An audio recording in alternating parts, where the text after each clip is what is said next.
I think the greatest sin in the world is bringing children into the world that have disease from their parents, that have no chance in the world to be a human being, practically.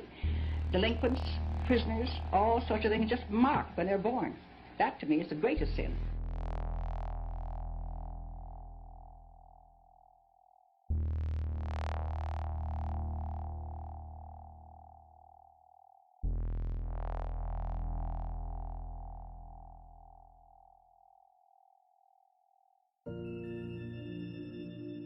The unborn is a living, distinct, whole human being. Pro-lifers are not saying abortion is wrong because they dislike it.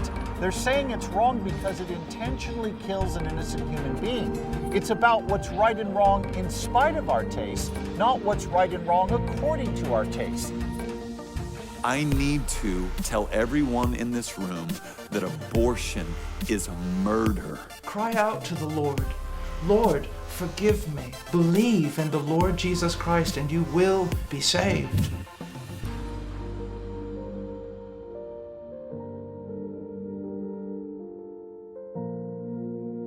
What you're about to hear are the sounds of metal BBs striking the side of a tin can.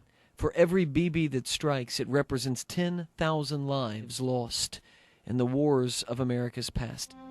The American Revolution, the Civil War, World War I, World War II, the Korean conflict, the conflict in Vietnam, September 11th and the War on Terror.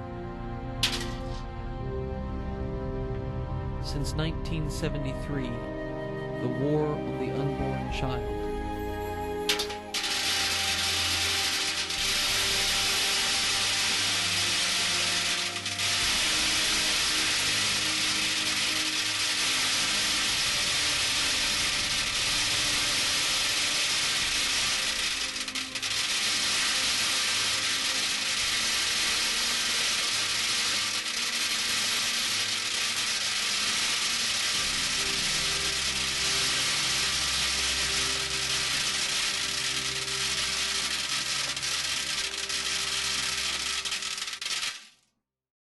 God help us. Hello, my name is Scott Klusendorf. Welcome to Life is Best. Answering one question: what is it?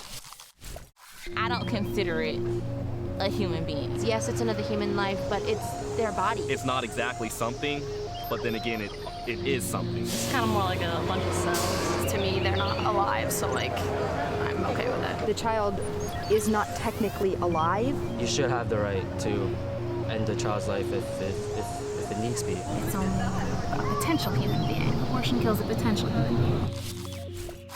Abortion is best defined as the intentional killing of a human fetus. And that's just not my perspective. That's what a lot of abortion choice advocates will say, or at least the more honest ones. For example, feminist Naomi Wolf calls abortion a real death. Now, it's true, some feminists, like Kathy Pollitt, say it's no different than vacuuming out your house. But those that are honest will admit that abortion definitely kills something that's alive. And not only does abortion kill that something, it intentionally kills that something. So when we talk about what is abortion, we're not talking about killing in general, we're talking about the intentional killing of an innocent human being. I need to, with all the boldness that the Holy Spirit will grant to me, tell everyone in this room that abortion is murder. It is the murder of a human being. I'm gonna have to say it. I'm gonna show it to you in the Word. I wanna prove it to you with science. I wanna just lay it before you and say abortion is murder. And it's a holocaust like the world has yet to see. In fact, just to put it in perspective, Stalin was guilty of murdering 40 million of his own countrymen, Hitler 30 million human beings, and the United States, since Roe versus Wade, not globally, but the United States, has blown past both of those brothers and have made them them look angelic as we have slaughtered wholesale 55 million little boys and little girls. Millions of little boys and little girls. That is why this show has a threefold purpose. 1, save lives. 2, save souls through the preaching of the healing power of the gospel. And 3, equip believers to make a persuasive case for life. This is a matter of life and death. This is not a preference issue. What do we mean when we say something is wrong? For example, if I said to you, chocolate ice cream is better than vanilla, you would right away recognize that's a statement about me. It's subjective to me. You might like vanilla, or you might like strawberry. You would think it real odd if I said to you, chocolate is morally superior to vanilla. You would rightly think that guy's nuts. But what if I said the following? It's wrong to torture toddlers for fun. Now I'm no longer talking about what I like or prefer. I'm talking about what's right or wrong, regardless of my likes or dislikes. People think that when you claim abortion is wrong, you're saying you dislike it. But pro-lifers are not saying abortion is wrong because they dislike it. They're saying it's wrong because it intentionally kills an innocent human being. It's about what's right and wrong in spite of our tastes, not what's right and wrong according to our tastes. And that's the key point that people get so wrong. Imagine if I said to you, don't like slavery, don't own a slave. Or, don't like spousal abuse, don't beat your wife. In both cases, you would understand that I did not really grasp what was at stake with slavery and wife beating. That I was treating slavery and wife beating as mere preferences like ice cream. So when pro-lifers say abortion is wrong, they're not talking about their preferences, they're talking about what's right and wrong in spite of likes and dislikes. Pro-choicers are right. We should trust women to make their own personal decisions. We should keep government out of their private business. We should keep laws away from them that restrict their freedoms. I agree with pro-choicers completely if what? If the unborn are not human. If morally speaking, abortion is no different than clipping a fingernail, I see no reason to oppose it whatsoever. But if abortion intentionally kills an innocent human being, we have a problem. The idea that life begins at conception is a scientific fact. Like here we are, everyone in this room, we had a beginning, and that beginning, every one of us, was when a sperm and an egg collided, and in that collision, a new strand of DNA was born that was wholly separate from mom's DNA, wholly separate from dad's DNA, like right out of the gate. There we are, in the image of God, made in the womb. Life begins at conception. And what I love about Psalm 139 is it shows the activity of God in our personhood, shaping who we would be, not when our conscience finally turns on, not when we're 3 years old and we're like, okay, this is right, this is wrong. No. In the womb, shaping, molding, weaving, putting together. And if I understand this passage right, we see that God is putting together our unformed substance and he is putting together our frame. The way I've always interpreted this is God in his sovereign reign, knowing the days that he's going to form for us, is actively involved in mom's womb, putting together, according to his will and his good pleasure, the frame and unformed substance, our personality, our makeup, how we're gonna interact and react. He's putting it all together because he's building out these days in which we will invade. The Bible teaches that all humans have value because they bear the image of God. The science of embryology teaches us that from the earliest stages of development, the unborn are distinct, living, and whole human beings. That is why this is a matter of life and death. Prepare to save lives, save souls, and defend human life.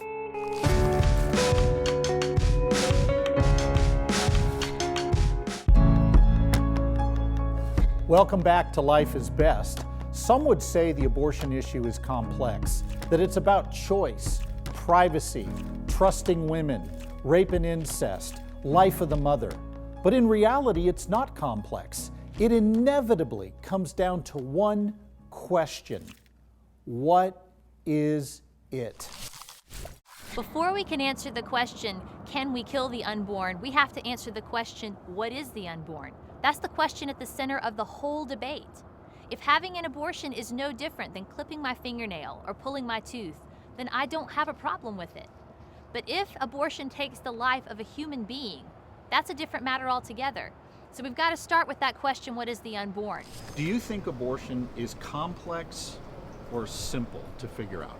I think it's pretty complex. What makes it complex for you? Because it depends on the person's situation. Like, some people just aren't ready or don't have the ability or the resources to raise a child, and abortion is the only way to go. The science of embryology tells me without a doubt that from the very beginning, that is conception, the unborn is a living, distinct, whole human being. Scientifically, we know that the unborn are alive. They fit the definition of what an organism is. They undergo cellular reproduction, meaning they grow. They metabolize by turning food into energy. They respond to stimuli. The unborn is distinct. That is, it is a separate entity from its mother. It is not part of her body. The unborn has its own unique genetic code. It's different from moms and dads. That's why you hear people argue in ways to say the unborn has its own gender. It has its own blood type. Yes, all of these things are true because the unborn is distinct. What are the unborn? Are they human in value like you and I? Are they the same as us? Or are they different in morally important ways that allows us to do the things that we're doing to them to the practice of abortion? What they are is so important. We can demonstrate it to you by a very simple anecdote that I offer. Imagine you go into your Home Depot, your local Home Depot. There's a section there in the garden section, in the home and garden section, that has insecticides and dealing with pests in the garden. And you look at that and almost nobody has any problem with that. How to kill ants, how to kill wasps, how to kill all these different animals. You don't see people morally struggling in the pesticide section of Home Depot. But what if right next to it was a section that was to kill your neighbor's dogs and cats section? Well, that would probably be a little bit more moral troubling. You would see that section and immediately realize something's wrong with Home Depot. Why are we killing our neighbor's cats and dogs? Why has this become an issue? And if next to that was kill your neighbor's section, well, then you would have a deeply morally troubling issue going on at Home Depot. You would suddenly be in the middle of a section that was designed to kill your neighbors, other human beings. You would immediately know that something was wrong with that. You don't need a PhD to tell you that human life is more valuable than the life of the ants that you buy bait traps for. You don't need a college professor to say that. You know that full well with your moral intuitions. And you can trust those to give us basic information about what we do and don't know as we're talking about the value of human life. Human life simply does have more value. And so when we ask the question, what are the unborn, we have to determine whether they're more like you and me, valuable human life that we recognize that it's wrong to do certain things to, or whether they're more like those ants or those bugs or those things that at Home Depot that we see no problem and having a whole section devoted to killing them. Unlike my skin cells or just any old cell, that I could scratch my skin cells and they would fall off of my body and die very shortly after they hit the ground, I have not just killed an organism. Those cells are a part of me. They contribute to the overall function of the organism that is me. An embryo is different in kind from just any old cell. It is a whole entity in and of itself, and its parts contribute to its overall function even at that single-celled stage. Another way to think about the idea that the unborn is whole is to understand that in our society, we get really confused between something that is constructed versus something that is developed. We think of constructed things often because we live in an industrial society and we build a lot of things. Just like my car is put together on an assembly line, or my son puts together Legos in a castle, and he puts together those Legos one by one until he has what he wants to build as the finished product. Unlike a constructed thing, which is nothing more than a sum of its parts put together piece by piece, the unborn does something that no constructed thing could ever do. It develops itself from within. That means that you didn't come from an embryo, you once were an embryo, and everything that makes you you was already there at that first stage of your development.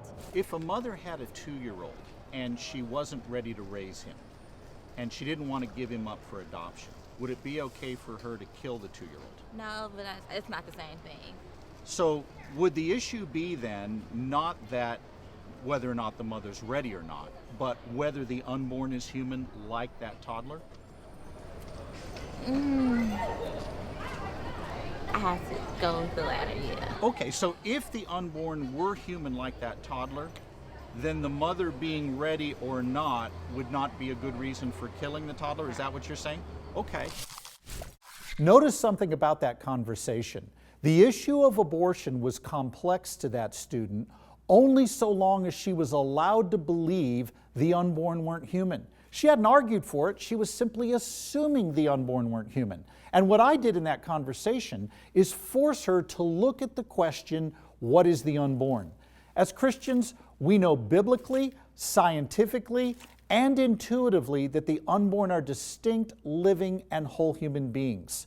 That is why we've always got to direct this conversation back to the question, what is it? There's a Planned Parenthood brochure from 1961 that says abortion kills the life of a baby after it's begun and is dangerous to your life and health. I'm going to go on down and ask the director of the Planned Parenthood clinic here if she'd be willing to hear that quote and comment on it. I'm not sure she knows where it comes from. I struck out.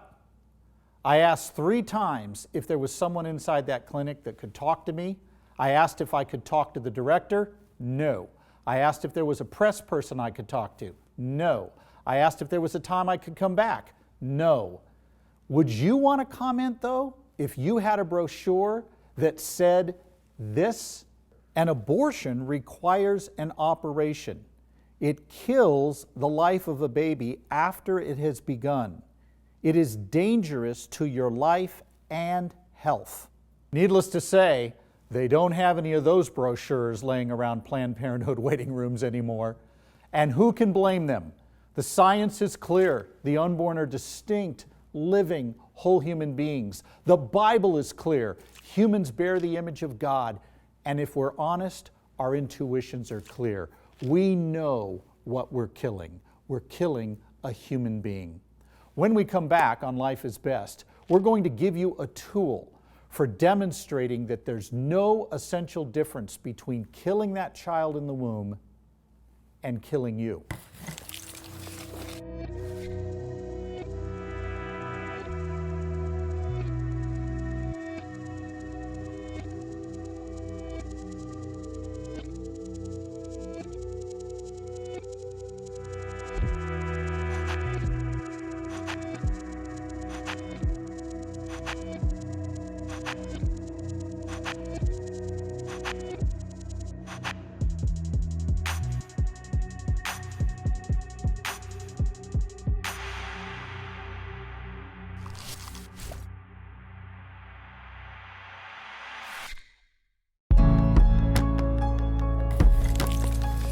Welcome back.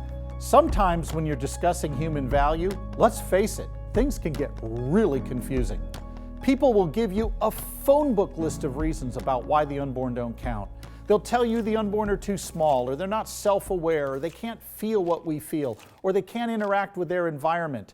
When people bring these objections up, we have an acronym for you that will help you slot their objections into that acronym known as SLED to help you respond persuasively. When these objections come up, get on your sled and stay on it. Size, level of development, environment, and degree of dependency.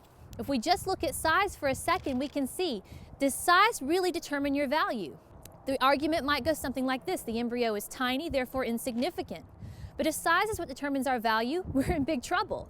Look around you. Everyone is different sizes. If the embryo is tiny and doesn't matter, logic demands that we're consistent across the board and say that smaller human beings have less value than larger ones. And that just doesn't make any sense. There's no grounding for human equality there. Intrinsic value is the only answer that makes sense at the end of the day.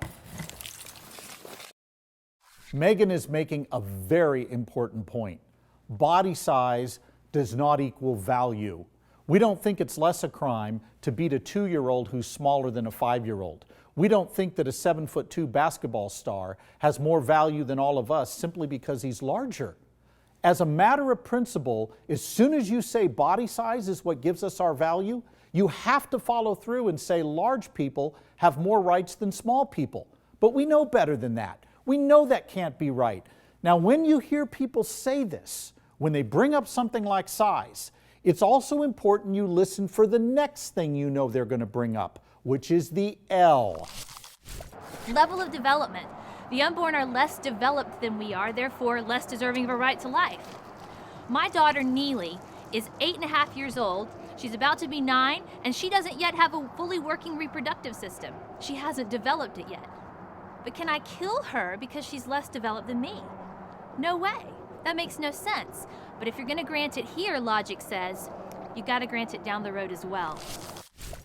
Be listening for the level of development argument. It will come up. People will bring up self-consciousness. The unborn don't count because they don't feel like we do, can't process things like we do, don't interact with their environments the way that we do.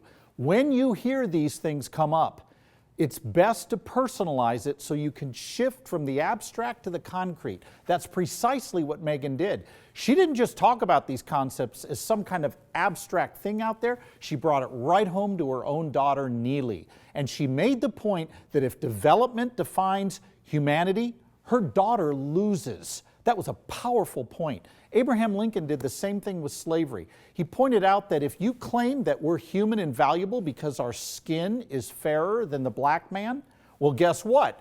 The first person you meet with skin fairer than your own can enslave you. Don't fall for this level of development argument. It results in savage inequality. Environment, that is where you're located, what does that have to do with what you are? You don't roll over in bed at night and become somebody new. In fact, you could fly to the moon and you would still be you, and there are great arguments as to why that is the case. But what it does tell us is that an 8 to 9 inch journey down the birth canal doesn't make a non-valuable, non-human entity into a valuable human entity just like that. If that's true, logic says, be careful if you move to a new address. When people bring up environment, they're trying to convince you that the child's location is decisive, that somehow moving from inside the womb to outside the womb determines whether you have a right to life. But why would we believe that a simple change of location fundamentally changes who you are? Watch this. I just changed location. I moved a step to the left. I didn't stop being me. If that's true, the child's location, moving from inside the womb to outside the womb, can't fundamentally change who he is. If he wasn't already human, he's not going to get there just by moving down the birth canal. When people bring up this whole idea of environment, what they're really trying to convince you is that somehow changing location changes you.